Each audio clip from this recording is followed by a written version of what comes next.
Mi nombre es Alan Escalante y yo les voy a hablar sobre los elementos del juicio.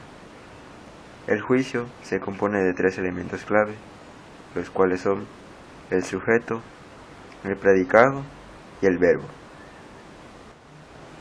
Primeramente hablaremos en específico por lo que es el sujeto. El sujeto lo podemos definir como algo de lo que se va a hablar, algo, como por ejemplo podemos poner, en este caso podemos poner un lápiz, podemos poner un libro, algo ciertamente en específico. Una vez definido el predicado, ahora pasaremos con algo que es sumamente simple, pero a la vez puede ser de mucha importancia cuando se habla de los juicios, lo que viene siendo el verbo. El verbo es todo lo que mantiene la relación entre el sujeto y el predicado. Poníamos el ejemplo hace unos momentos que el sujeto es la pluma y el predicado sería su color, amarillo. Quedaría de la siguiente manera, la pluma amarilla. Por otra parte, no tiene una cierta conexión, y es ahí cuando entra el verbo. Es lo que mantiene la relación entre el color y lo que podría ser la pluma, que viene siendo el verbo es. Así de simple, es. Porque podemos decir que la pluma es amarilla, por lo tanto se puede decir que es verdadero porque tiene una cierta conexión que establece al sujeto y al predicado. Es a lo que se refiere el verbo. Es aquello que mantiene una relación entre el sujeto y el predicado. En este caso, con esos tres elementos podríamos formar un juicio. Ejemplo, la pluma es amarilla, y así es como se componería lo que viene siendo un juicio lógico. Una vez quedado claro lo que viene siendo los elementos del juicio, ahora podemos pasar al siguiente tema, que viene siendo la clasificación de los juicios. Existe una gran variedad de juicios que están clasificados por sus diferentes características. Entre ellos podríamos encontrar la de cantidad, la de calidad, por su propiedad fundamental, entre otras. Primeramente empezaremos hablando por los juicios que se clasifican por su cantidad. Los juicios que se clasifican por su cantidad se refieren a la cantidad de individuos que componen una expresión. Entre ellos podemos mencionar lo que viene siendo universal, particular y singular, porque son la cantidad de individuos a lo que se refiere dicha expresión, a lo que se refiere dicho juicio. Empezando por los universales, estos. Puse una imagen bastante clara en lo que viene siendo un planeta, en este caso el planeta Tierra.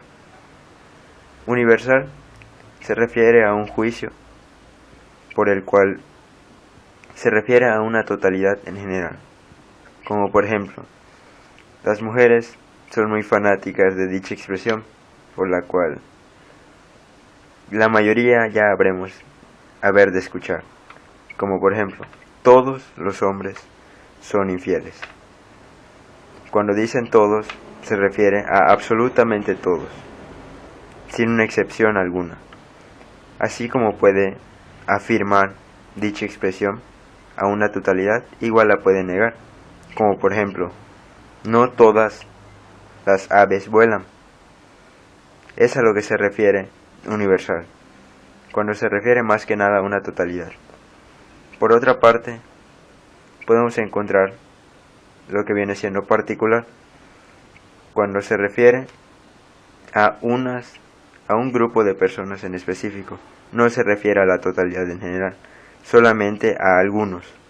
Entre ellos, un juicio podemos encontrar algunos hombres son fieles. Así como bien mencioné antes, pueden afirmar o pueden negar.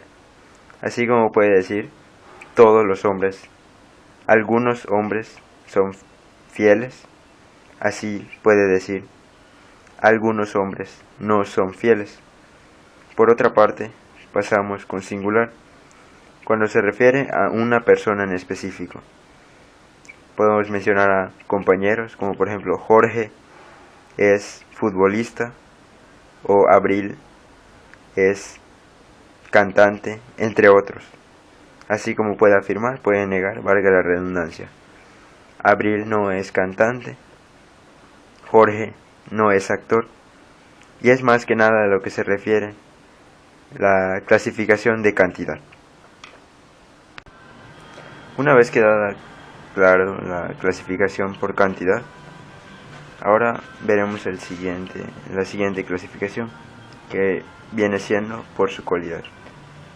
Se refiere a las conveniencias o no conveniencias entre sujeto y predicado. Esto quiere decir que por su cualidad depende que sea afirmativo o negativo, ya sea que expresen una compatibilidad o que expresen una incompatibilidad. Como por ejemplo, aquí tenemos un reloj.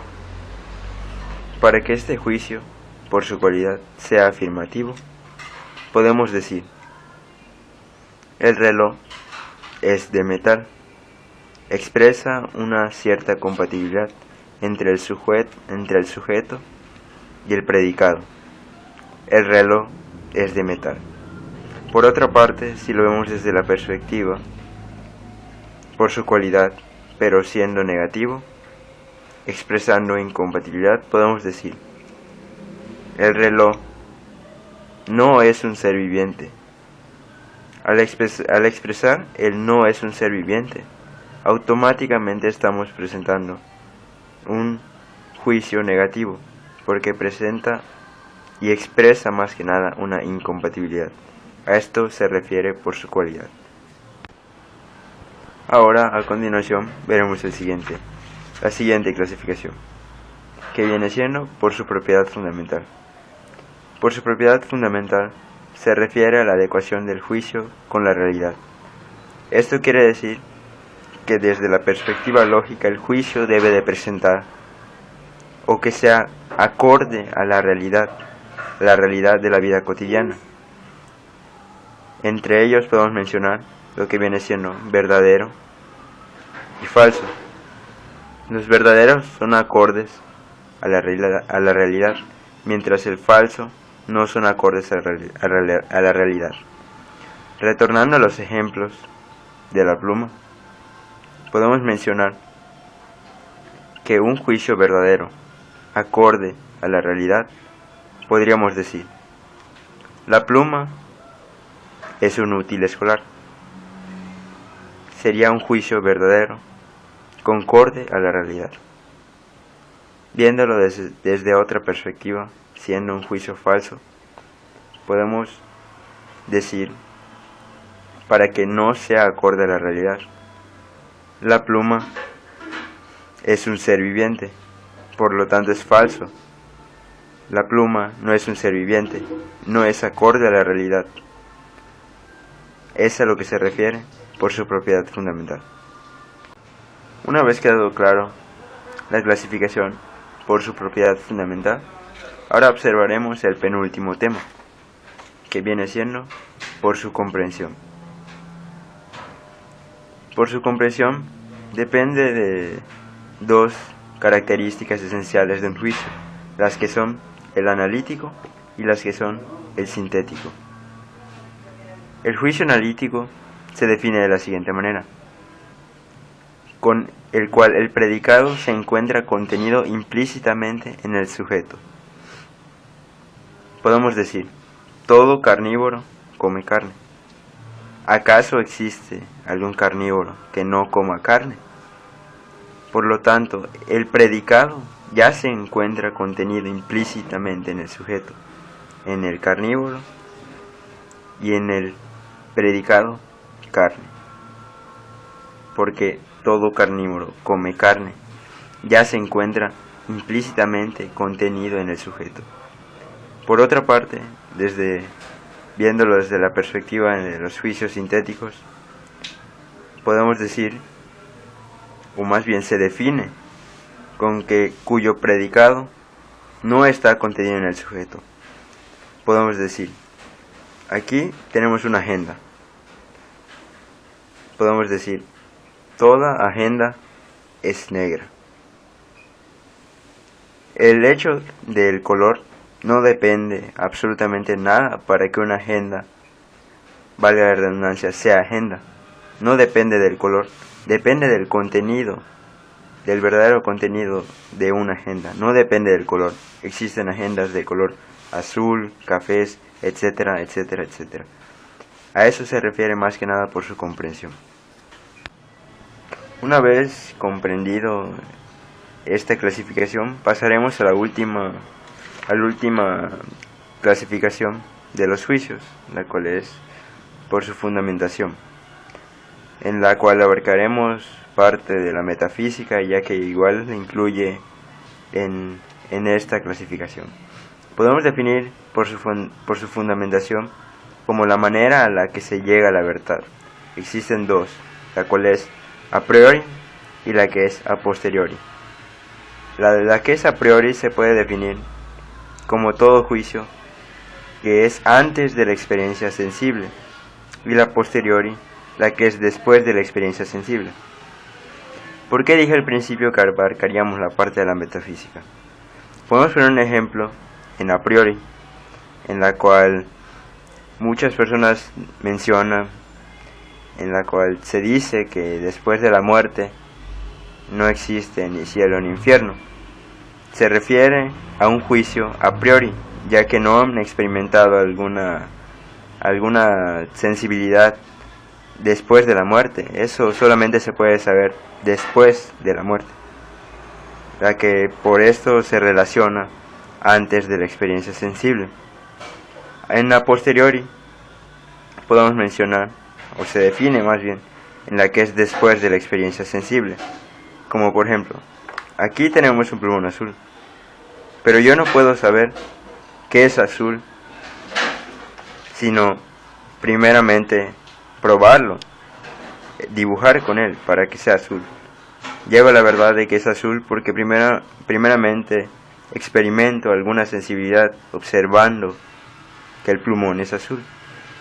Con esto se concluye lo que viene siendo la clasificación de los juicios, cerrando con este tema, cual es por su fundamentación, en la cual vemos a priori y posteriori, que es más o menos a lo que se refiere esta clasificación. Con esto concluyo los temas del juicio, los elementos y su clasificación en general. El principio lógico, según Aristóteles, es el principio u origen de cada pensamiento o razonamiento que podríamos tener. Un principio es el origen de todo. Imagínense la ciencia como tal. La ciencia, antes de ser una ciencia, tuvo que ser estudiada. Antes de ser estudiada, tuvo que ser primero un pensamiento. Como se puede ver, es la transformación de una cosa tras la otra. Desde su origen hasta lo que es, lo que conocemos, lo que es hoy en día. Principios aristotélicos. Principio de identidad. El principio de identidad señala que cada ser es solo igual a él mismo, aunque haya un segundo objeto que tenga características similares, no es igual a él mismo. Puede tener características iguales y no ser el mismo, solamente es igual cuando es uno mismo, igual a sí mismo, uno sin uno.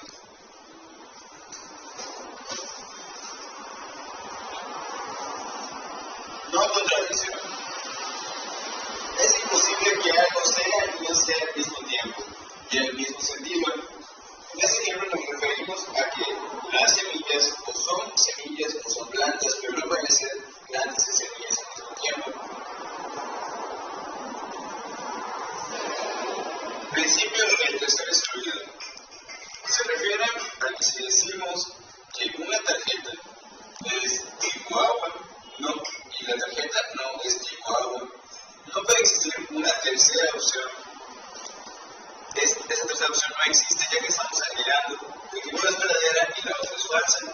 Solamente pueden existir esas dos razones.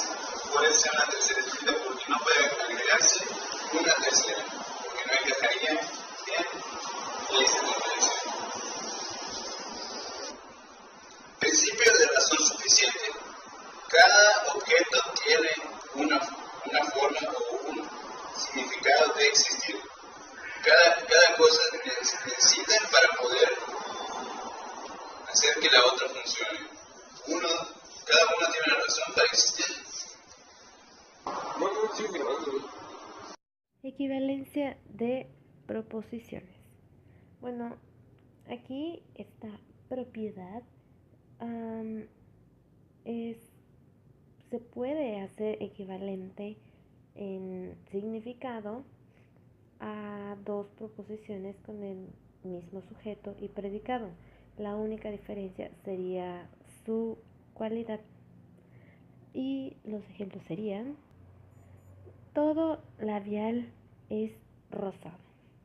Bueno, una proposición de tipo A se puede hacer equivalente a E si se le pone la palabra no, N-O, antes de lo que vendría siendo el verbo, que en este caso es. Y quedaría más o menos de la siguiente forma: todo labial no es rosado. Y así ya podemos hacerlo equivalente a E. Si se trata de cambiar de A a la letra O, hacerla equivalente, se pone la palabra no al principio de la oración. Antes de poner todo, se le pone la palabra no.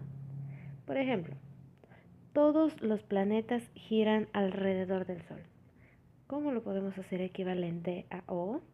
Fácil. Se le pone no al principio. Ahora queda: no todos los planetas giran alrededor del Sol. Claro que si lo pensamos, esto no sería del todo cierto, pero es un ejemplo de que podemos convertirlo a O así, con solo cambiarle algo de su cualidad. No le vamos a cambiar gran cosa, solo es algo pequeño, pero que hace una gran diferencia. En estas, A y E serían contrarias. Ambas son universales. Lo único que tienen de diferencia sería su cualidad. Una afirma y otra niega. La I y la O serían subcontrarias. ¿Por qué? Ambas son particulares, pero lo único que tienen diferente es su cualidad, que viene siendo casi lo mismo que las universales, pero como lo dice su nombre, esas son universales y estas son particulares. Lo que las diferencia sería su cualidad. Una afirma y otra niega. Entonces, la I es subalterna de la A, así como la E es la subalterna de la O. En este caso, las dos son afirmativas. Lo único que tienen diferente es la cantidad. Aquí viene siendo todo y aquí viene siendo algo. Estas aquí es universal y esta es particular.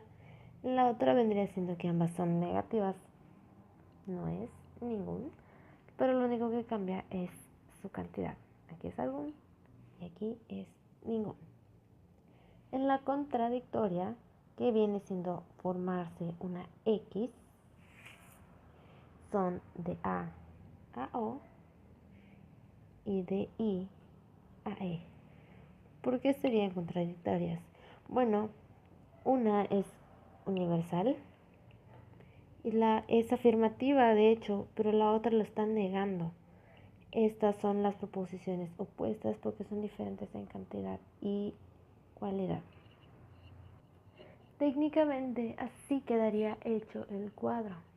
¿Por qué?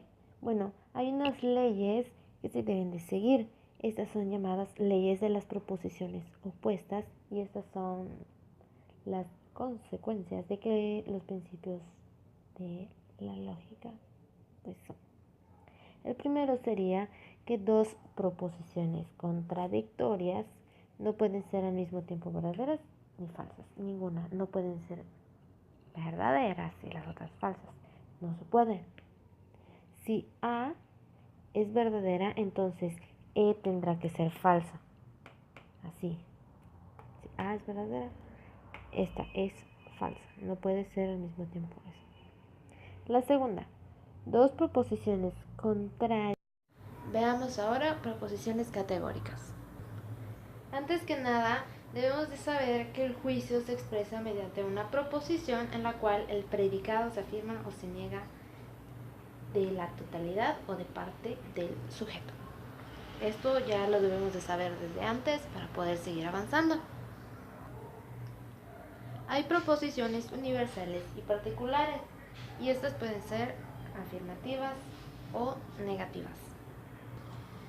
Las proposiciones categóricas tienen 4 formas básicas y estas son representadas mediante 4 vocales. Las universales, que vendrían siendo las superiores, que son A y E, y las inferiores, que vendrían siendo las particulares, que son representadas con la letra I y O. Para hacer esto más fácil, vamos a usar unos ejemplos. En universal afirmativa, que es representada con la letra A, se reconoce por llevar todo sujeto, en este caso triángulo, es rectángulo. Lo mismo pasaría con la universal negativa, que es representada con la E.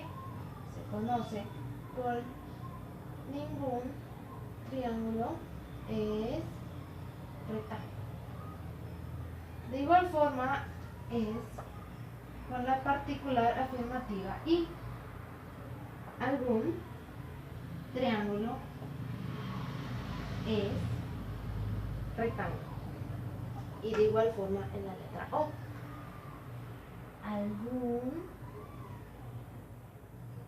triángulo no es rectángulo. En esta se puede ver que lo único que cambia es la cantidad y cualidad. Es lo que se diferencian entre las universales y las particulares. El principio del tercero excluido. Bueno, en este se tiene una afirmación, una proposición, un juicio que es verdadero y otro que es falso. Aquí no cabe duda, una tiene que ser verdadera. De ley tiene que ser una verdadera y la otra tiene que ser falsa. No puede caber duda de que haya otra opción, no hay intermedios. Siempre se va a escoger una, no puede haber más de 2 opciones en este apartado. Un ejemplo de este sería: el color rojo es uno de los colores primarios. Por otro lado, el color rojo no es uno de los colores primarios. Si conocemos, que supongo que la mayoría conoce, el círculo cromático o rueda de colores, se debe saber que el color rojo es uno de los colores primarios. No puede haber otra variación, otros colores no pueden dar. Los colores que son conocidos, ya sea el rosado, el naranja, el morado, son de hecho a partir del color rojo. No puede haber otros colores si no está el rojo y otros colores primarios, porque son parte de 3. No queda duda de que sería esta la respuesta correcta. No hay duda, se sabe que una es verdadera y una es falsa. Verdadera, falsa. Buenas, en este momento hablaré sobre la lógica moderna o proposicional, la cual tiene como objetivo demostrar la validez de un argumento a través de la relación que se da entre la proposición que lo forma. Esta tiene conversión y equivalencia de proposiciones. Una proposición atómica es aquella que no tiene un conectivo lógico, como es en este caso, ella es bonita. Mientras que una proposición molecular es aquella que sí posee el conectivo lógico. En este caso, el conectivo lógico sería entonces. Los conectivos lógicos. Los conectivos lógicos son términos cuya función es unir proposiciones atómicas para formar proposiciones moleculares, las cuales se dividen en dos tipos. Monádico, en la cual a una proposición atómica se le agrega la partícula no para negarla. En este caso estoy utilizando la misma que esta, ella es bonita. Para convertir en monódico hay que agregarle la partícula no. La proposición binaria son cuando se unen dos proposiciones atómicas con los enlaces sí, y, o, entonces. En este caso estoy utilizando el enlace y. Las proposiciones atómicas se representan de esta manera. Este símbolo es para negar. La negación no ocurre, que no es cierto. En el lenguaje proporcional se utiliza este signo. Para la conjunción, en el lenguaje natural que nosotros manejamos es el y. En el lenguaje proporcional se representaría de esta manera, ya sea con este o con este, cualquiera que ustedes quieran elegir. El disyunción es para dar una opción. En este caso la exclusiva, que es esta, se maneja de esta. ¿Por qué exclusiva? Porque dice que puede ser una u otra, no puede ser las dos. En este caso, como ejemplo, ella es mujer o es hombre. Entonces puede ser mujer o puede ser hombre, pero no puede ser las dos. En este caso llevaría esta, porque nada más está dando a elegir entre una y otra. La disyunción inclusiva, es esta, la cual te dice que puede ser ambas. Digamos, ella es hermosa e inteligente. En este caso, puede ser hermosa e inteligente, puede ser las dos, no están peleadas. La condicional, en el lenguaje natural se maneja como si, entonces, es condición suficiente para que cumpla esto. En el lenguaje proporcional se representa de esta manera. La bicondición, acá se tiene que cumplir una condición de parte de la proposición de acá para que se cumpla la de acá, y viceversa. Esa es sí y solo sí, y es condición necesaria y suficiente para. Eso sería nuestro lenguaje natural.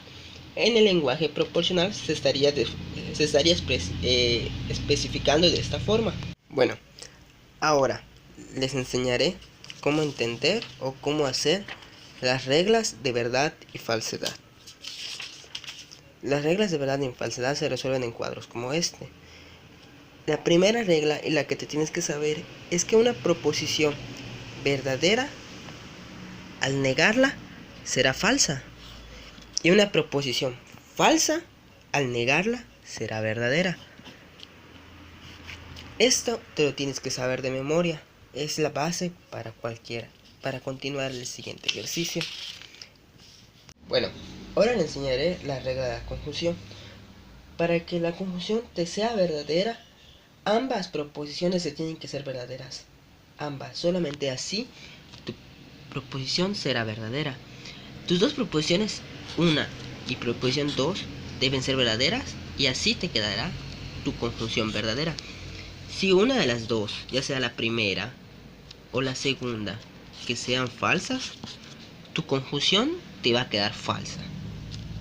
Y si ambas son falsas, tu conjunción también te va a quedar falsa. Ahora, las de disyunción. Estas se dividen en dos. Recuerden lo que se lo dije anteriormente. En este momento veremos la incluyente. En la incluyente solamente será verdadera si y solo si ambas no son falsas. ¿A qué me refiero? A que si una es verdadera y la otra es verdadera, tu conjunción te quedará verdadero. Si una es verdadera y la otra es falsa, tu conjunción te seguirá quedando verdadera, porque una es verdadera. Ya sea que tu conjunción 1 o tu conjunción 2 sea verdadera, mientras haya una verdadera, tu conjunción te seguirá quedando verdadera. Si las dos son falsas, tu disyunción se vuelve falsa. Ok, la disyunción excluyente te quedará verdadera solamente si ambas no son verdaderas o no son falsas. ¿A qué me refiero? A que si tu conjunción 1 y tu conjunción 2 son verdaderas, tu disyunción te quedará falsa. Si tu conjunción 1 y tu conjunción 2 son falsas, tu disyunción te quedará falsa. Si una de las dos, ya sea la 1 o la 2, es falsa, tu conjunción te quedará verdadera. Ahora, la condicional. La condicional de dos proposiciones será verdadera siempre y cuando no exista un antecedente verdadero y un consecuente falso. ¿A qué me refiero? A que una de tus dos proposiciones sea verdadera. O sea, la primera es verdadera y la segunda es falsa. Si la tienes de esta manera, a fuerza te será falsa. Pero si la primera es falsa y la segunda es verdadera, te va a dar verdadera. Si las dos son verdaderas, te va a quedar verdadero. Y si las dos son falsas, te quedará verdadero.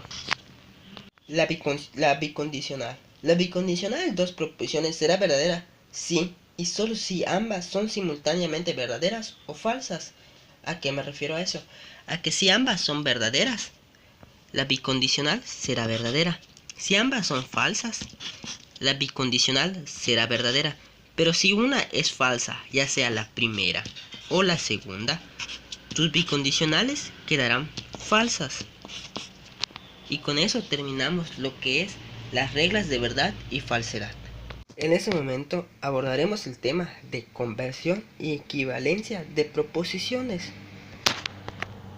Existen dos tipos de conversión de proposiciones. Una conversión simple en la cual se cambia el sujeto por el predicado sin alterar su calidad. ¿A qué me refiero con eso? A que si yo pongo ningún gato es azul, la conversión simple te quedaría así: ningún azul es gato. El predicado pasa a ser el sujeto y el sujeto pasa a ser el predicado. Mientras que la conversión accidental, aparte de cambiar el sujeto por el predicado, se reduce la extensión del sujeto. ¿A qué me refiero? Todo gato es felino pasa a ser algún felino es gato. El predicado pasa a ser el sujeto. El sujeto pasa a ser el predicado. Y se reduce la extensión de todo a alguno. Mientras que para hacer la equivalencia entre dos predicados, a uno le agregas el no. Es simple. Si empezamos con todo gato es felino, su equivalente a o queda no todo felino, perdóneme, no todo gato es felino. Su equivalencia es todo, exactamente. Solamente se le agrega el no. Y con eso ya haces la equivalencia.